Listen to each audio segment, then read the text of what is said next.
تخيل معايا المشهد كده، ليل وهدوء وناس نايمة، وفجأة رئيس أقوى دولة في العالم يكتب جملة واحدة بس، جملة كفيلة إنها تخلي العالم كله يقوم مفزوع. حضارة كاملة هتختفي الليلة. الكلام ده طالع من دونالد ترامب وموجه لإيران. السؤال هنا مش قال ولا ما قالش، السؤال الحقيقي احنا رايحين على فين؟ هل دي بداية حرب ولا مجرد استعراض قوة؟ ولا لعبة نفسية أكبر من اللي احنا متخيلينه؟ خلينا أقول لك حاجة مهمة جدا. احنا مش أول جيل يسمع تهديدات مرعبة، بس احنا يمكن أول جيل يشوفها بالشكل المباشر ده، بضغطة زر، تويتة، بوست، جملة ممكن تولع كوكب. بس قبل ما نخاف، تعالوا نفهم الوضع. يعني ايه حضارة هتختفي؟ احنا مش بنتكلم عن مدينة ولا حتى عن دولة صغيرة، احنا بنتكلم عن دولة تاريخها آلاف السنين، حضارة ممتدة، ثقافة، ناس، بشر. فهل فعلا ممكن ده يحصل في ليلة؟ الإجابة الصحيحة نظريا آه. عمليا الكارثة مش هتكون على إيران بس، ده هيكون نهاية نظام عالمي كامل. ليه؟ لأن السيناريو الوحيد اللي يخلي جملة زي دي تتحقق هو السيناريو النووي. والسلاح النووي مش زرار بتدوس عليه وخلاص، دي بداية سلسلة ردود، سلسلة محدش يقدر يوقفها. يعني لو حصل مش هتكون حرب، هتكون نهاية مرحلة من تاريخ البشرية. طيب، هل دونالد ترامب ممكن يعمل كده؟ شوف، ترامب معروف بأسلوبه الصادم، بيعتمد على الصدمة كأداة.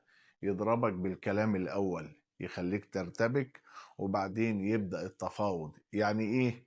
يعني ممكن الجملة دي تكون سلاح، مش إعلان حرب، سلاح نفسي. حرب الأعصاب أخطر من الحرب الحقيقية أحيانا، لأنك بتخلي خصمك يعيش أسوأ سيناريو من غير ما تضرب رصاصة واحدة ومن غير ما تطلق أي صاروخ.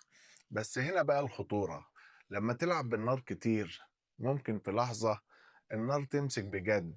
خليني أسألك، لو أنت في مكان إيران وسمعت الكلام ده هتعمل إيه؟ هتخاف وتسكت، ولا ترد عشان تثبت إنك مش ضعيف؟ وهنا تبدأ الدوامة، كل طرف عايز يثبت إنه الأقوى، وكل طرف شايف التراجع هزيمة، وكل طرف بيقرب خطوة من الحافة. حافة إيه؟ حافة اللا عودة. المشكلة مش في الضربة الأولى، المشكلة في الضربة اللي بعدها، لأن أي هجوم كبير لازم يترد عليه، والرد بيولد رد، لحد ما نلاقي نفسنا في دوامة مفيش حد فيها كسبان. طيب، هل ده حصل قبل كده؟ العالم وصل للحافة قبل كده، وكان في لحظات فرق فيها قرار واحد بين إننا نعيش أو نختفي. بس الفرق دلوقتي إن اللعبة أسرع، والقرارات بقت أسرع، والضغط أكبر. زمان كان في وقت للتفكير، دلوقتي ممكن قرار يتخذ في دقايق، وده اللي بيخوف بجد.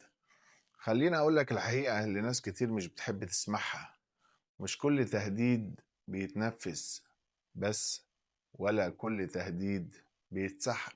في تهديدات بتفضل معلقة في الهواء، تضغط وتخنق وترعب لحد ما طرف يغلط غلط واحد بس، كفيل انه يغير كل حاجة. طيب، احنا كمشاهدين كمتابعين نخاف ولا نهدى؟ الخوف الطبيعي مفهوم، بس الهلع بيخليك تشوف الأمور أكبر من حجمها. خلي عندك شوية عقل، افهم إن السياسة مش دايما صريحة، وإن التصريحات أحيانا بتكون جزء من مسرحية أكبر. بس في نفس الوقت ما ينفعش نستهين، لأن اللي بيحصل دلوقتي مش هزار.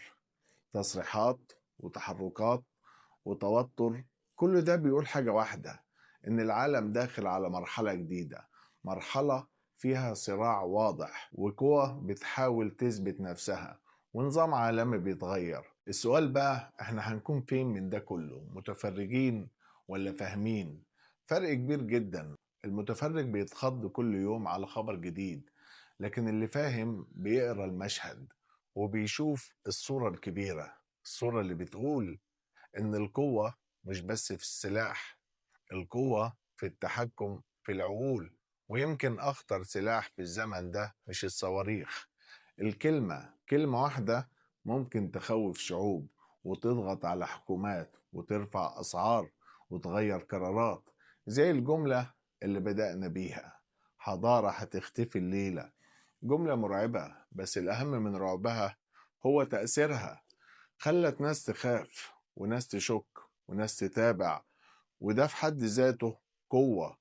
بس خليني أختم معاك بحاجة مهمة جدا: العالم عمره ما كان بسيط ولا هيبقى بسيط، واللي بيحصل دلوقتي مش نهاية، بس ممكن تكون بداية لصراع أكبر، أو بداية لفهم أعمق.